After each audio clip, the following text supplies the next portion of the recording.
കല്യാണ പല്ലക്ക് അവരെയും പ്രതീക്ഷിച്ചിരുന്നതുപോലെ നിധിയും ബാലയും മാഷും ഷാജിയും എല്ലാവരും ഉമ്മറത്തുണ്ടായിരുന്നു. അവരിരുവരെയും സ്നേഹത്തോടെ വീട്ടിലേക്ക് സ്വാഗതം ചെയ്തു.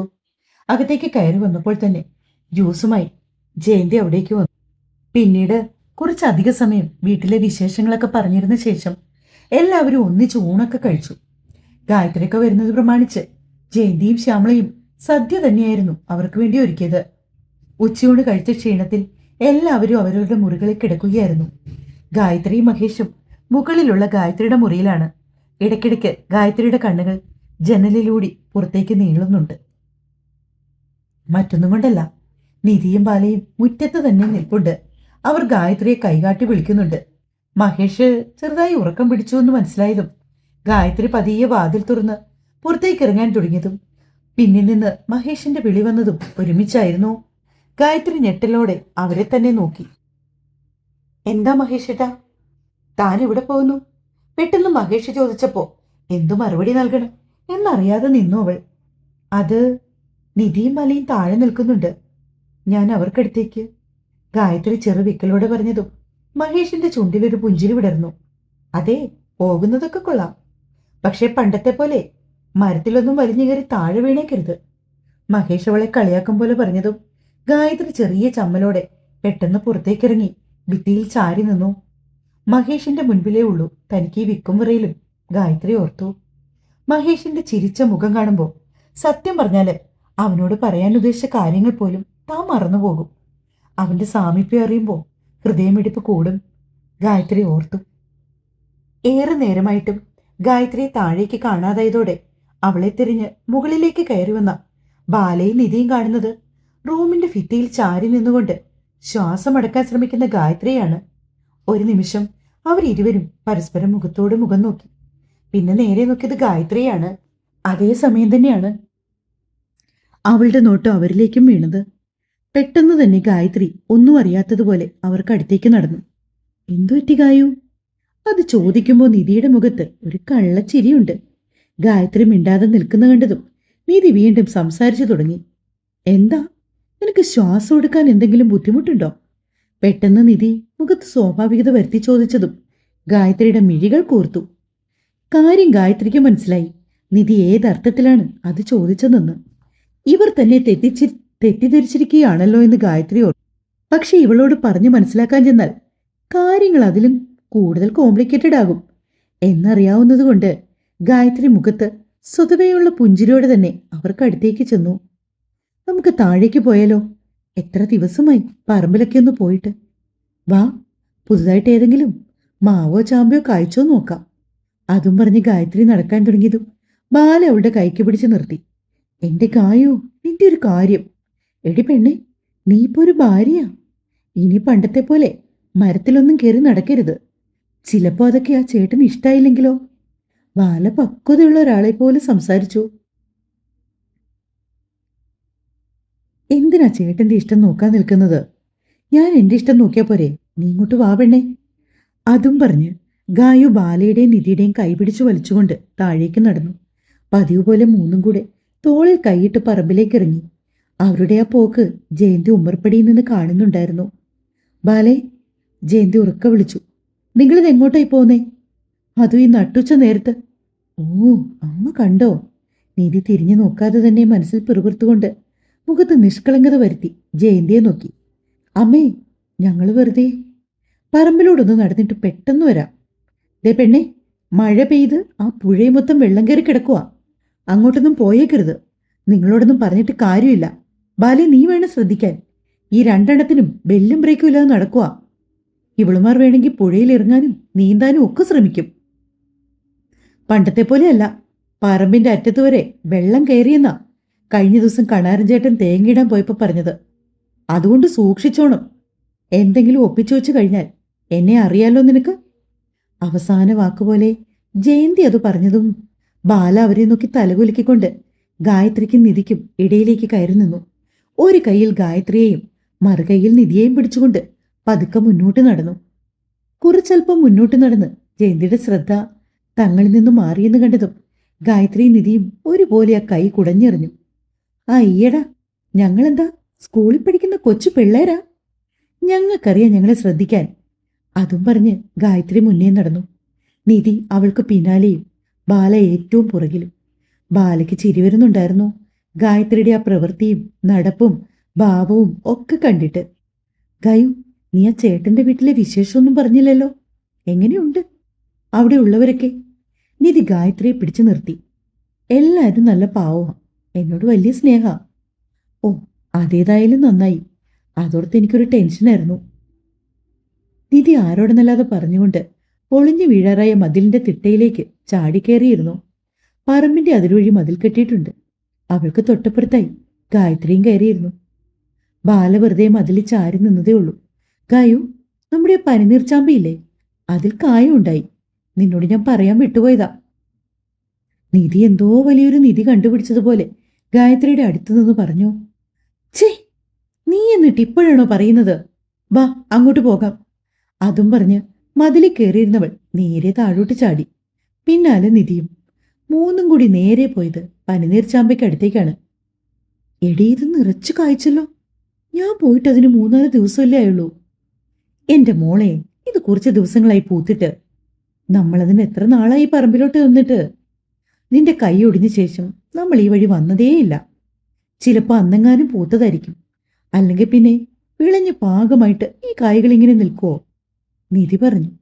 ഭാഗ്യം, അണ്ണാനും കിളികളും ഒന്നും കണ്ടില്ല. അതും പറഞ്ഞുകൊണ്ട് ചെരിപ്പൂരി നിലത്തേക്ക് ഇട്ടുകൊണ്ട് ഗായു മരത്തിൽ കയറാൻ തുടങ്ങി. ബാല ഓടി വന്ന് അവളെ പിടിച്ചു. ഗായു, അത് വേണോ? മരമൊക്കെ തെന്നിക്കിടക്കുമല്ലേ മഴ പെയ്തിട്ട്. ബാല വന്നു പറഞ്ഞപ്പോ ഗായുവിന്റെ നോട്ടം നിധിയിലേക്ക് നീണ്ടു. നിധി പതിയെ ചെന്ന് ബാലയെ അവളിൽ നിന്ന് വിടുവിച്ചു. നീ ഒന്നിവിടെ നിന്നേ, അവൾ മര്യാദയ്ക്ക് കയറി പറിച്ചോളും. പിന്നെ ഗായു സൂക്ഷിക്കണേ, അന്നത്തെ പോലെ വീണ് കൈയൊന്നും ഒടിച്ചേക്കരുത്. നിധി കൂടി പറഞ്ഞതോടെ ഗായത്രിയുടെ മുഖം വീർത്തു, ഒരു കൊട്ട പോലെ. ഹാ, പിണങ്ങാൻ പറഞ്ഞതല്ല പെണ്ണേ. നീ വേഗം കയറി പറിച്ചിട്ട് വാ. കേറി ഇത്തിരി കഴിയുമ്പോൾ തന്നെ 3-4 ചില്ലകൾ ഉള്ളതുകൊണ്ട് അതിലൊന്ന് ചവിട്ടി നിന്ന് ഗായു. കൈ എത്തുന്നിടത്ത് കണ്ടതെല്ലാം പൊട്ടിച്ച് താഴേക്കിട്ടു. നിധി ഇട്ടിരുന്ന ചുരിദാറിന്റെ ടോപ്പ് വിടർത്തി അതിലേക്ക് ഓരോന്നായി ശേഖരിച്ചുകൊണ്ടേയിരുന്നു. അതേസമയം ഗായു മുറിവിട്ട് പോയതിനു ശേഷം മഹേഷിനും അവിടെ കിടന്നിട്ടൊരു സുഖം തോന്നിയില്ല. അവൻ പതിയെ അവിടുന്ന് എഴുന്നേറ്റു. പറമ്പിലേക്ക് പോവാണെന്നല്ലേ പറഞ്ഞത്? അതുകൊണ്ട് തന്നെ ഒരു ഊഹം വെച്ച് അവനും അങ്ങ് നടന്നു. ജയന്തിയുടെ വീടിന്റെ മുൻപിൽ കൂടി വേണം പറമ്പിലേക്ക് പോകാൻ. മഹേഷ് അതുവഴി പോകുന്നത് ജയന്തി അടുക്കളയിൽ നിന്ന് കണ്ടു. ആഹാ, മോനിതെങ്ങോട്ട് പോവാ? ജയന്തി മഹേഷിനോട് ചോദിച്ചു. ഞാൻ വെറുതെ പറമ്പിലേക്ക്. ഗായു ഒക്കെ പറമ്പിലേക്ക് പോകുന്നു എന്ന് പറഞ്ഞേ. ആഹാ, ഗായുവിനെ അന്വേഷിച്ചിറങ്ങിയതാണോ? ദാ ഇതുവഴി നേരെ അങ്ങ് നടന്നാ മതി. ആ പിള്ളേർ എപ്പോഴും അങ്ങനെ തന്നെയാ. അതുങ്ങൾക്ക് വീടിനകത്ത് ഇരിക്കുന്നതിനേക്കാൾ കൂടുതൽ ഇഷ്ടം ആ പറമ്പിൽ പോയി കൊതുകടിയും കൊണ്ട് ആ മതിലിലിരിക്കാനാ. മോൻ ചെന്നോളൂ. മൂന്നും കൂടി ആ മതിലിൽ കാണും മിക്കവാറും. ചിരിയോടെ ജയന്തി പറഞ്ഞതും അവരെ നോക്കി തലകുലുക്കിക്കൊണ്ട് മഹേഷ് മുന്നോട്ട് നടന്നു. ഗായു, ദാ മുകളിൽ, ആ മുകളിൽ നിൽക്കുന്ന ഇടുക്കുവെണ്ണേ, അതെത്തുന്നില്ല. താഴെ നിന്ന് ഇടി മരത്തിന് മുകളിൽ നിൽക്കുന്ന ഗായുവിന് ഇൻസ്ട്രക്ഷൻസ് കൊടുത്തുകൊണ്ട് നിൽക്കുകയാണ്. അതേ സമയമാണ് ബാലയുടെ കണ്ണുകൾ അവിടേക്ക് നടന്നു വരുന്ന മഹിയിലേക്ക് നീണ്ടത്. പെട്ടെന്ന് അവളുടെ നോട്ടം മരത്തിന് മുകളിൽ നിൽക്കുന്ന ഗായുവിലേക്കാണ്. പെണ്ണ് താഴേക്കൊന്നും നോക്കുന്നു പോലുമില്ല. ബാല നിധിയെ കയ്യാട്ടി വിളിക്കാൻ ശ്രമിക്കുന്നുണ്ടെങ്കിലും നീതി അതൊന്നും കണ്ടതേയില്ല. പെട്ടെന്ന് മഹി ചുണ്ടത്ത് ചൂണ്ടുവിരൽ വെച്ചതും ബാലയ്ക്ക് മനസ്സിലായി ഒന്നും പറയരുത് എന്നാണ് അതിന്റെ അർത്ഥമെന്ന്. ബാല മിണ്ടാതെ നിന്നു. ഗായു, ആ മുകളിൽ നിൽക്കുന്നത് പറിക്ക്. അത് നല്ല പഴുത്തു നിൽക്കുവാ. അതിനെനിക്ക് കയ്യെത്തണ്ടേ? ഗായു തിരിച്ചു പറഞ്ഞു. മോളെ, നീയൊന്നും മനസ്സ് വെച്ച കിട്ടും. ട്രൈ ചെയ്യട കുട്ടാ. നിധി താഴെ നിന്ന് ആവുന്നത്ര പ്രോത്സാഹനം കൊടുക്കുന്നുണ്ട് ഗായത്രിക്ക്. അത് കേൾക്കാൻ മഹേഷിന് ചിരിയും വന്നു. ഒരുവിധം കൈ എത്തി അത് പൊട്ടിച്ച് താഴേക്കിട്ട് കൊടുത്തു. പക്ഷെ നിധിക്കത് ക്യാച്ച് ചെയ്യാൻ പറ്റിയില്ല. മണ്ണിലേക്ക് വീണുപോയി. നീ ഇതെങ്ങോട്ടാ വായി നോക്കി നിൽക്കുവാ നിധി? അതിപ്പോ താഴെ വീണ് പോയില്ലേ? ചേ, ഗായത്രി മുകളിൽ നിന്ന് നിരാശയോടെ പറഞ്ഞു. താഴെ വീണുപോയ പനിനീർ ചാമ്പയ്ക്കുകൾ പെറുക്കിയിടുങ്ങാൻ തുടങ്ങിയ സമയത്താണ് നിധി മഹേഷിനെ കാണുന്നത്. ഒരു ചമ്മിയ ചിരിയോടെ നിന്നുപോയി അവൾ. അപ്പോഴും ഗായത്രി മഹേഷിനെ കണ്ടിട്ടുണ്ടായിരുന്നില്ല. മഹേഷ് നിധിയോടും മിണ്ടരുതെന്ന് ആംഗ്യം കാണിച്ചു. അവൾ പതിയെ തലകുലുക്കിക്കൊണ്ട് മുകളിലേക്ക് നോക്കി. ഗായു അപ്പോഴും കൈയെത്തുന്നിടത്ത് എവിടെയെങ്കിലും ഇനിയും ചാമ്പയ്ക്ക ഉണ്ടോ എന്ന് നോക്കി നിൽക്കുന്നുണ്ട്. ഗായു മതിയടി, ഒരുപാട് കിട്ടിയില്ലേ, നീ പതിയെ ഇറങ്ങി വരുവോ? നിധി സ്വരത്തിൽ അല്പം മയം വരുത്തിക്കൊണ്ട് ചോദിച്ചു. പിന്നെ എപ്പോഴും എപ്പോഴും കയറാനൊന്നും എന്നെ കൊണ്ട് പറ്റത്തില്ല. പറ്റാവുന്നത്രയും പൊട്ടിച്ചോണ്ടേ ഞാൻ താഴേക്കിറങ്ങൂ. അത് കുഴപ്പമില്ല ഗായു, ഇത് മതി.